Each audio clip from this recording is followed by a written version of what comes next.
भारत माता की जय। मैं Ram Gopal Awasthi, founder biology trunk institute civil lines Kanpur और बायोलॉजी ट्रंक की ब्रांच बीटी गुरुकुलम श्यामनगर कानपुर और आवास विकास उन्नाव। बच्चों, नीट 2025 का पेपर आया। फिजिक्स बहुत टफ थी, केमिस्ट्री भी इस बार ठीक ठाक पूछी गई। बायोलॉजी को लेकर के आज पूरा 1 महीना हो गया है। आज 4 जून है, पूरा 1 महीना हो गया है। और जिस दिन एग्ज़ाम हुआ था उसी दिन भारत के ऑनलाइन टीचर ने शाम को ही, जब वो आंसर बता रहे थे पेपर की, तो बहुत बड़े बड़े और फर्जी दावे किए गए। कल एनटीए का आंसर की आ गई है, आप सभी ने आंसर की देखा होगा। ऐसे बहुत सारे ऑनलाइन टीचर थे जो दावा कर रहे थे कि ऐसा होना चाहिए। आज उनके सुर बदले हुए हैं। वो खुद ही अपने आंसर को लेकर कॉन्फिडेंस में नहीं थे। इसलिए मैं कहता हूं बच्चों कि सिर्फ और सिर्फ आपके साथ धोखा हो रहा है। जितनी बड़ी कॉर्पोरेट कोचिंग्स हैं वो सिर्फ बच्चों को बेवकूफ बना रही हैं। आज के इस एपिसोड में हम आपको फिर से एक बार कहने जा रहे हैं बच्चों कि अगर आपको नीट निकालना है तो केवल एनसीईआरटी पढ़ेंगे। जो कंट्रोवर्सी पैदा हुई है नीट बायोलॉजी के पेपर को लेकर के 2025 में, आज मैं उस कंट्रोवर्सी से पर्दा उठाऊंगा, राज क्लियर करूंगा। नीट 2026 की तैयारी ओनली एनसीईआरटी सबूतों के साथ। आज फिर होगा हमला। कॉर्पोरेट कोचिंग वालों को, बच्चों को नीट 2025 पेपर के आधार पर बेवकूफ नहीं बनाने दूंगा।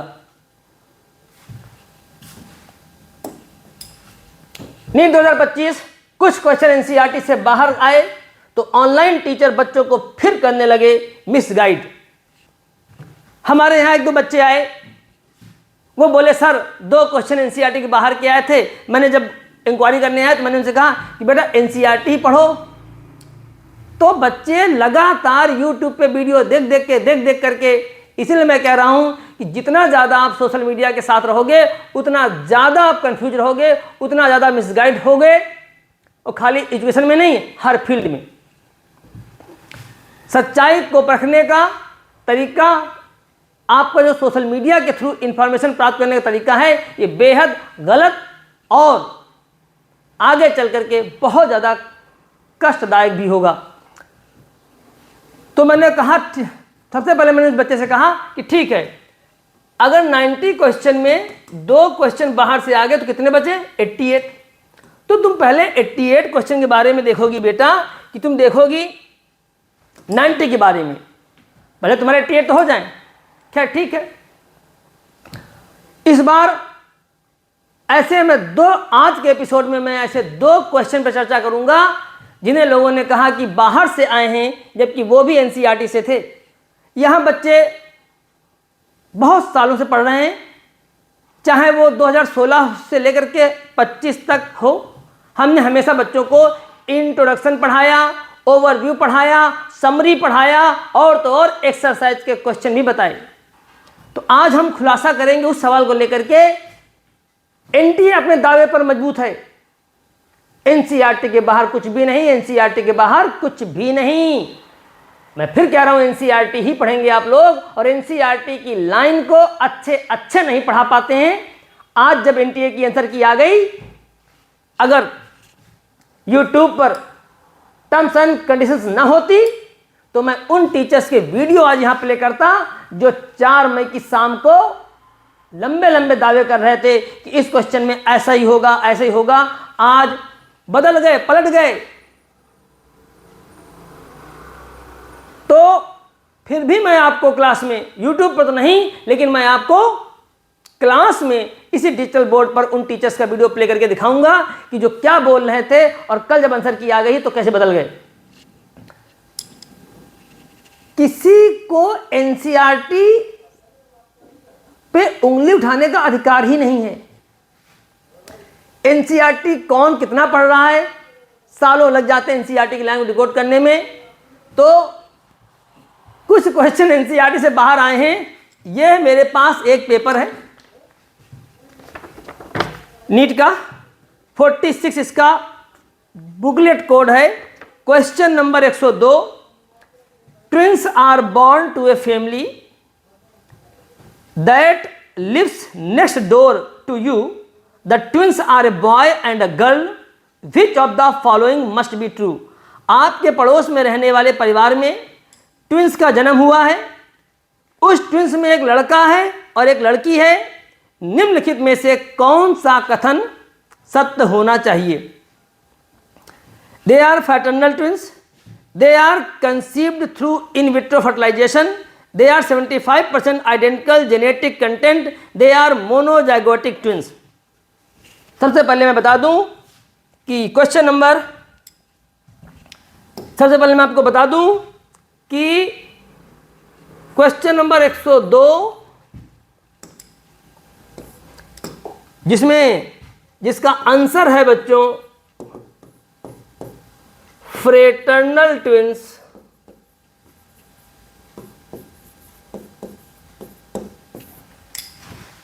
ये एनसीईआरटी के बाहर का नहीं है, ये एनसीईआरटी से है। इसीलिए कहता हूं मैं कि मॉड्यूल छोड़ दो, मत छोड़ो मॉड्यूल आप लोग, ये एनसीईआरटी से है। बड़े बड़े दिग्गज बच्चे जो एनसीईआरटी पढ़ते कहते हमने एनसीईआरटी बहुत पढ़ ली, बताओ ये कहां से एनसीईआरटी में है। इसलिए मैं अपने यहाँ भी बच्चों से हमेशा कहता रहा, क्यों बच्चों, अगर वीडियो देख रहे होगे तो तुम्हें याद होगा मैंने क्या कहा था कि इंट्रो भी पढ़ो। मैं हमेशा बोलता था कि एनसीईआरटी कैसे पढ़ी जाती है, दाएं बाएं ऊपर नीचे, कोई कोना मत छोड़ो एनसीईआरटी का। एनटीए कहीं से कुछ भी पूछ सकता है, और ऐसी 2 घटनाएं इस बार एग्जाम में हुई हैं जहां पर एनटीए ने एक क्वेश्चन, देखो कहां से पूछा है, एनटीए ने एक क्वेश्चन पूछा है इंट्रोडक्शन, जो ह्यूमन फिजियोलॉजी का इंट्रोडक्शन होता है वहां से पूछा। अच्छे कोचिंग वाले फेल हो गए, नहीं पढ़ा रहे थे, मैं तो समरी भी पढ़ा रहा था। और मैं हमेशा अपने बच्चों से कहता हूं कि अगर मैं पढ़ाने से चूक जाऊं समरी, तो घर जाकर के कम से कम तुम लोग उस समरी को पढ़ो। 1-2 पॉइंट ऐसे भी हैं किसी चैप्टर में जहां पर समरी में थोड़ा सा जो मेन चैप्टर है उससे अलग दिया गया है, तो मैंने हालांकि ऐसे पॉइंटों को लिखवाया भी था कि बाई चांस अगर कभी नीट के पेपर में आ जाएं तो ध्यान रखना समरी वाला भी आंसर और जो आपका मेन चैप्टर है वहां पे लिखी लाइन। तो ये क्वेश्चन एक उन्होंने ह्यूमन फिजियोलॉजी के इंट्रोडक्शन से पूछा था। ऐसा ही ये क्वेश्चन देखिएगा, और मैंने कहा कि एक्सरसाइज भी पढ़ा करो। उसी एक्सरसाइज पर मैंने कई बार कई क्वेश्चन बच्चों को लिखवाए थे, और ये जो फ्रैटर्नल ट्विंस वाला क्वेश्चन है बच्चों, ये भी एनसीईआरटी से ही है। एक्सरसाइज पेज नंबर 40 खोलिए, आपका चैप्टर है ह्यूमन रिप्रोडक्शन। ह्यूमन रिप्रोडक्शन में अगर हम पहुंचते हैं पेज नंबर, रुकिएगा, आपका human reproduction page number 40, page number 40 में ध्यान से सुनिएगा, मैं एक्सप्लेन भी करूंगा आज।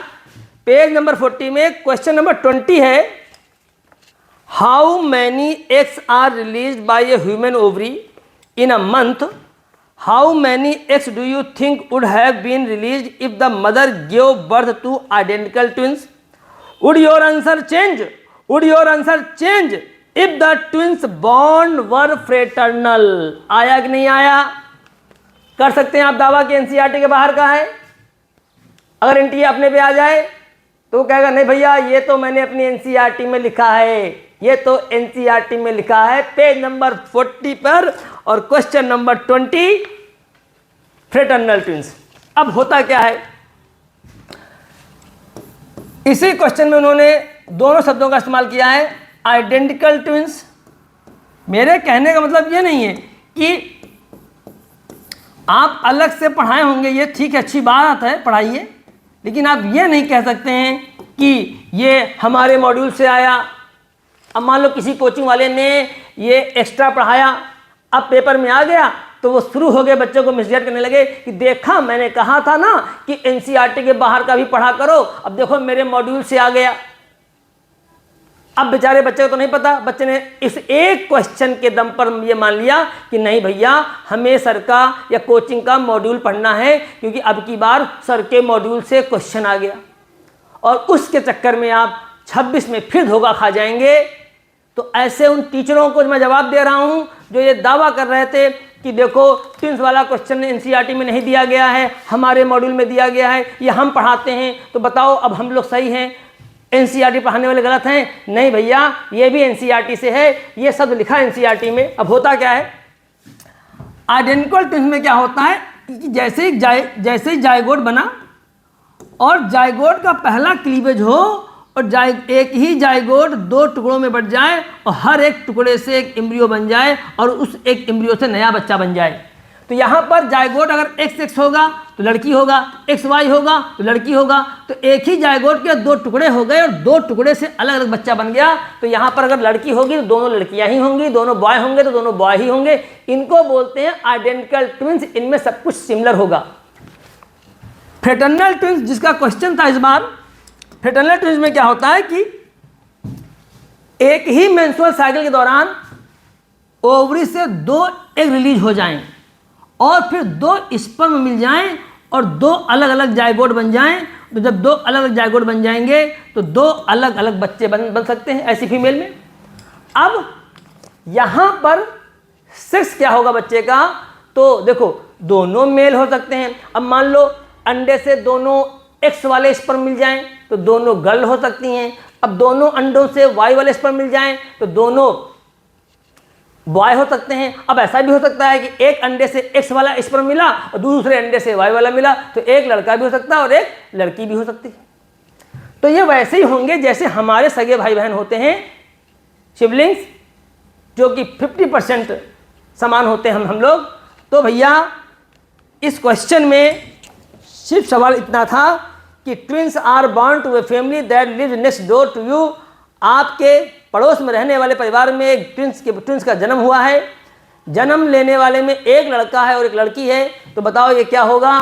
तो अब जब ये जो क्वेश्चन नंबर एनसीईआरटी में अगर किसी ने एक्सरसाइज किया होता, अगर किसी ने एनसीईआरटी में एक्सरसाइज किया होता तो question number 20 page number 40 12th की एनसीईआरटी पेज नंबर 40 एक्सरसाइज का क्वेश्चन नंबर 20, क्या बात है 40 क्या बात है 20 क्वेश्चन को अगर उसने किया होता या अगर टीचर ने सिर्फ उस क्वेश्चन को एक्सप्लेन किया होता तो इतना टफ क्वेश्चन नहीं आया था। सिर्फ ये पूछा गया था कि जो पड़ोस में आपके यहाँ आपके पड़ोस में जो ट्विंस पैदा हुए हैं उनमें से एक लड़का है, एक बॉय है और एक गर्ल है, तो वो कौन से ट्विंस होंगे। और ऐसी कंडीशन क्या होती है फ्रेटर्नल ट्विंस की। और सवाल भी देखिए आपके यहाँ क्या पूछा गया है कि वुड योर आंसर चेंज, क्या आप अपना आंसर चेंज करना चाहेंगे if the twins born were fraternal. अगर ट्विंस फ्रेटर्नल हो तो तो इसका मतलब कि फ्रेटर्नल टर्म एनसीईआरटी में था, ट्विंस टर्म एनसीईआरटी में था, आइडेंटिकल शब्द एनसीईआरटी में था। तो क्यों बच्चों, कैसा लगा आप लोगों को। अब तक जो बच्चे कह रहे थे कि ट्विंस का क्वेश्चन एनसीईआरटी के बाहर का आया, वो समझ जाएं ये भी बाहर का नहीं आया। एनसीईआरटी ही तुम्हारा धर्म है, एनसीईआरटी ही तुम्हारा कर्म है, एनसीईआरटी ही गीता, एनसीईआरटी ही कुरान है, एनसीईआरटी ही बाइबल है नीट के लिए। यूं ही मैं इतना ज्यादा एनसीईआरटी को डिकोड नहीं करता। Line to line, page to page, word to word, chapter to chapter, diagram to diagram, exercise to exercise, summary to summary, intro to intro, overview to overview, कुछ भी नहीं मैं छोड़ता हूं। और यही वजह है कि मैं हमेशा बच्चों से कहता हूं कि अगर मैं छोड़ भी दूं तो तुम्हारा धर्म है कि तुम जाकर के एनसीईआरटी को एक एक वर्ड पढ़ो, लाइन टू लाइन नहीं, वर्ड टू वर्ड। आज नहीं तो कल आपको इसका एहसास हो जाएगा कि अगर हमने वर्ड टू वर्ड एनसीईआरटी पढ़ी होती तो हमारा एक क्वेश्चन भी गलत न होता। आज जब एनटीए आंसर की जारी कर दी है, तब बहुत सारे ऐसे क्वेश्चंस हैं जिनको लेकर के टीचरों ने बड़े बड़े दावे किए थे और आज वो सब पलट गए हैं। आप सोचिए 1 महीना हो रहा है, क्या 1 महीने के अंदर उन टीचरों ने कुछ भी पता लगाने की कोशिश की? नहीं की। इसलिए मैं कह रहा हूं बच्चों, जो भी बच्चे ऑनलाइन कोचिंग के भरोसे बैठे हुए हैं वो आज नहीं तो कल पछताएंगे जरूर। बात ऑनलाइन या ऑफलाइन की नहीं है, बात यह है कि आपको सही टीचर तक पहुंचना होगा। और एनसीईआरटी बुक्स को चाहे आप पढ़ें चाहे आपको टीचर पढ़ाए, तो दावे कहते सब हम एनसीईआरटी पढ़ाते हैं। कई बार मैंने डिजिटल बोर्ड पे वीडियो चला करके आपको दिखाया है कि कहने में तो कोई चूक नहीं रहा है कि हम एनसीईआरटी पढ़ाते हैं, जबकि एनसीईआरटी एक्चुअल में कोई नहीं पढ़ाता, सब अपना ही पढ़ाते हैं। और जो एनसीईआरटी का सहारा लेके पढ़ाते हैं कि उन्होंने एनसीईआरटी की हेल्प लेके पढ़ा दिया, इसको हम एनसीईआरटी नहीं मानेंगे। हम तभी मानेंगे जब आप केवल और केवल एनसीईआरटी और एनसीईआरटी की बात करें, एनसीईआरटी की बात करें, अपनी कोई बात ना करें जैसे मैं करता हूं। तो आज इस एपिसोड के माध्यम से हमने उस राज से पर्दा उठा दिया। सबूतों के साथ आज फिर होगा हमला। मैंने कहा था कॉर्पोरेट कोचिंग वालों को, बच्चों को हम नीट 2025 पेपर के आधार पर बेवकूफ नहीं बनाने दूंगा। तो बच्चों, अगर किसी टीचर ने आपसे कहा है कि मॉड्यूल्स से भी क्वेश्चन आए हैं तो ये गलत है। क्वेश्चन मोस्टली एनसीईआरटी से हैं। एक क्वेश्चन मान लेते हैं अगर बाहर से आ गया, सपोज दैट एक क्वेश्चन, तो क्या उस एक क्वेश्चन के लिए तुम एनसीईआरटी पढ़ना छोड़ दोगे? क्या तुम एक क्वेश्चन के लिए आने वाले 2026 में बहुत सारा एक्स्ट्रा पढ़ डालोगे? अरे तुम उस एक्स्ट्रा पढ़ने से अच्छा है कि तुम अपनी फिजिक्स मजबूत करो, तुम अपनी केमिस्ट्री मजबूत करो। इस बार मैं एनसीईआरटी को और अलग ढंग से डिकोड करके बच्चों को पढ़ाऊंगा। आशा करता हूं कि आज के वीडियो से आपके दिमाग में अगर ये वहम बैठा था कि नहीं अब 25 में 2 क्वेश्चन बाहर से आए हैं, 26 में भी और बाहर से आएंगे, 27 में और बाहर से आएंगे, ऐसा कुछ भी नहीं है बच्चों। सब कुछ बायोलॉजी की बात कर रहा हूं, फिजिक्स की बात नहीं कर रहा, केमिस्ट्री की बात नहीं कर रहा। बायोलॉजी में तो एनसीईआरटी ही आएगी और एनसीईआरटी के एक एक वर्ड तक पहुंचना इतना आसान नहीं है। बहुत बड़ी मेहनत, बहुत बड़ी तपस्या, बहुत बड़ा त्याग करना पड़ेगा। सबसे पहली बात तो यह है कि एनसीईआरटी की लाइन को पढ़ना आसान है, डिकोड करना बहुत मुश्किल। एक बहुत बड़ा एक्सपर्ट चाहिए जो एनसीईआरटी की लाइन को डिकोड करे। और यही मैंने इन 10 से 15 सालों में किया है। आप लोग जो जब हमारे यहाँ पढ़ने आते हैं, मैं दिखाता भी हूँ NCERT, line to line decode की है हमने एनसीईआरटी, और कोशिश करता हूँ कि कोई लाइन ना छूट जाए। लेकिन इतना क्लास में कई बार ऐसा होता है कि लाइनें माइंड से मिस हो जाती हैं या हम भूल के बताना। तो मैं आपसे कहता जरूर था कि घर जाना, समरी पढ़ना, इंट्रो पढ़ना, एक्सरसाइज के क्वेश्चन भी करना, और हमारे यहाँ कुछ बच्चों ने किया भी था। तो बच्चों, तो आज ही क्लियर हो गया ना कि कुछ क्वेश्चन एनसीईआरटी से बाहर आए हैं। नहीं, मैं ये बात नहीं मानूंगा, और ऑनलाइन टीचर जो आपको मिसगाइड कर रहे हैं मैं उन्हें मिसगाइड नहीं करने दूंगा। आज आंसर की का मैं इंतजार कर रहा था। मैं सोच रहा था एक बार एनटीए की आंसर की आ जाए फिर मैं बताऊं, और जब कल आंसर की आ गई तब मैं आज आपके सामने आ गया वीडियो लेकर के। अभी 2-3 एपिसोड और बनेंगे इस बात की। कुछ क्वेश्चन ऐसे हैं जिन पर अभी भी कंट्रोवर्सी है। जब कोई क्वेश्चन पे कंट्रोवर्सी होती है तो आप चैलेंज कर सकते हैं उस क्वेश्चन के लिए, किन क्वेश्चन को चैलेंज करना है, किन क्वेश्चन को नहीं करना है, इस पर लेकर के मैं वीडियो आऊँगा। आप बने रहिएगा हमारे चैनल के साथ। और आखिरी बात, जाते जाते आपसे फिर कह रहा हूँ कि अगर आप नीट 2026 तैयारी कर रहे हैं तो प्लीज़ बायोलॉजी में केवल और केवल एनसीईआरटी पढ़ें और बहुत अच्छे से एनसीईआरटी की लाइन को डिकोड करना सीखें। या तो ऐसे एक्सपर्ट से मिलें जो आपको line to line NCERT decode करे और हर तरीके से आपका कन्फ्यूजन एनसीईआरटी का दूर करे। चलता हूँ। भारत माता की जय।